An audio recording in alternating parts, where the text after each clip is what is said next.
Bom, vamos fazer mais um exemplo de interferência entre ondas. É um exemplo resolvido do Hardy. Ele é bem tranquilo também, bem só para verificar se vocês entenderam o básico da problemática, né? Não tem nenhum complicador aqui, mas vamos. Aquela história. Se você conseguiu resolver esse problema, beleza, você pode prosseguir, mas a ideia é perceber se vocês entenderam esse exercício mais básico, né? Então é o seguinte, vamos dizer que eu tenho, ó, perceba aqui, ó, duas ondas ó, no mesmo sentido, mesmo sentido e mesma amplitude, tá? Então perceba isso aqui, mesmo sentido e mesma amplitude. Depois, na próxima aula, eu vou falar sobre ondas em sentidos contrários. Vocês vão ver que vai aparecer um fenômeno que era característico, a gente dá um nome diferente para ele, mas a princípio tem duas ondas progressivas no mesmo sentido, com a mesma amplitude, né? São ondas senoidais e tal, iguais, mesmo sentido, e elas interferem entre si, numa corda, certo? Vamos pensar então que na prática a gente não enxerga essas ondas, quando a onda é separada da outra, não, a gente enxerga só a resultante. Tá? Mas nessa análise a gente olha as duas ondas separadamente matematicamente e depois tenta enxergar a resultante, certo? Então, amplitude YM, eu vou chamar de A naquela história, vai ser 9,8 milímetros e a diferença de fase entre elas é 100 graus, certo? Então, pergunta A. Qual que é a amplitude resultante e qual que é o tipo de interferência, certo? Então, de cara, qualitativamente, a gente já sabe qual que é o tipo de interferência, certo? Então, uma interferência, como eu falei, se a diferença de fase for zero, ou seja, a diferença de fase zero é as ondas são idênticas. Tá? Para todos os outros parâmetros iguais, diferença de fase zero, elas são idênticas.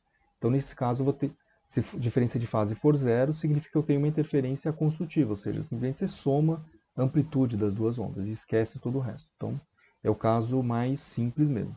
Se a diferença de fase entre elas for 360 graus, ou seja, 2π, é a mesma situação. Tá? Então, a senoide, a cossenoide, ela se repete, né? Ela se repete a cada 360 graus ou cada 2π.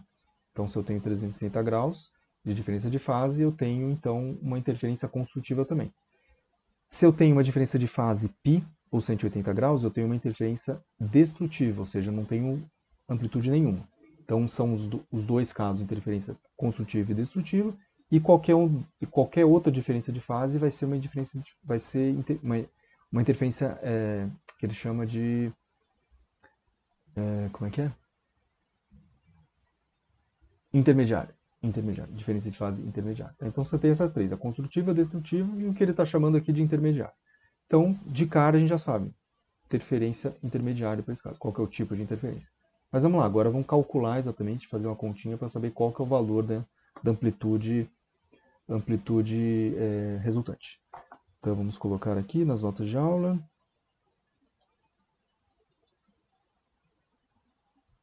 Muito bem. Coloquei os valores, eu coloquei então, escrevi as equações, eu gosto de escrever as equações. A seno de kx menos ômega t para onda 1. E uma onda 2 eu tenho A seno de kx menos ômega t mais um φ. Tá? Então eu tenho, é sempre interessante colocar a primeira φ igual a zero e a segunda seria a diferença de fase, né? Que a diferença de fase aqui seria 100 graus. Né? Tá? Então é mais prático fazer isso. Fiz só a conversão aqui de 100 graus para radiano. Tá? Você vai fazer essa continha na calculadora, na prática você não precisaria fazer essa diferença de fase, mas eu já fiz aqui, 1,75 radianos, e amplitude 9,8 milímetros. Então, qualquer amplitude da onda resultante, qual o tipo de interferência? Para calcular, então, a amplitude é simplesmente pegar essa relaçãozinha aqui. 2A cosseno de φ dividido por 2, ou seja, 100 graus dividido por 2, 50 graus, né?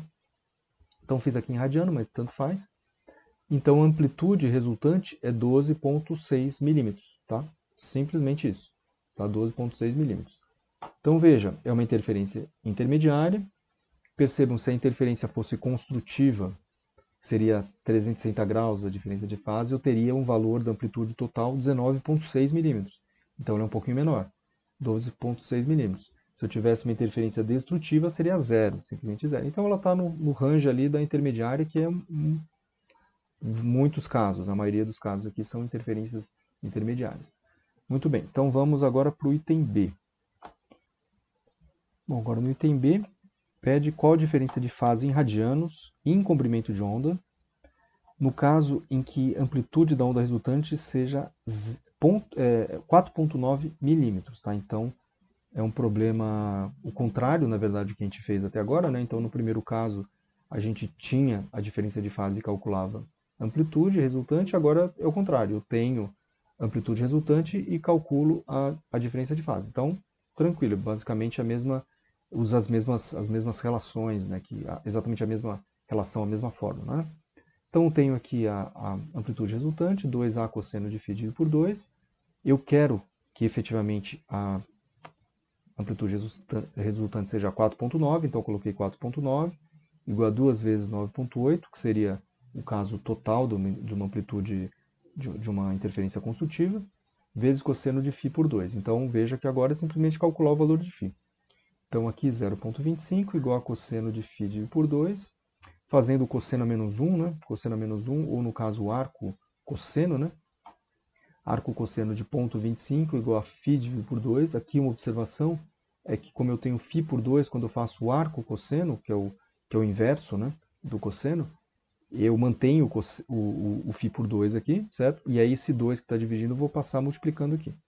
Então fazendo a conta aqui vai dar 2,6 radianos, que é 151 graus. Eu poderia ter eu coloquei só o valor positivo, pode ser negativo também, tá? Mas como o cosseno é uma função par, eu coloquei só o positivo, mas tem a possibilidade de ser um valor negativo aqui, tá? Mas aqui eu coloquei só o positivo. E aqui em número de onda não, aqui na verdade seria em comprimento de onda, tá errado aqui. Em comprimento de onda, como é que a gente calcula então essa defasagem? Então eu coloco o comprimento de onda igual a 360 graus, assim como o φ é 151 graus. Tá? Converti aqui para graus, mas podia ser também radiano sem problema nenhum. Então, fazendo a conta aqui, eu tenho φ é 0,4 lambda, né? 0,4 comprimento de onda. Ou seja, para eu ter uma amplitude resultante 4,9, eu tenho que ter então uma defasagem entre as ondas de 0,6, mais ou menos 0,6 radianos, ou 0,4 comprimento de onda. Bom, é isso aí.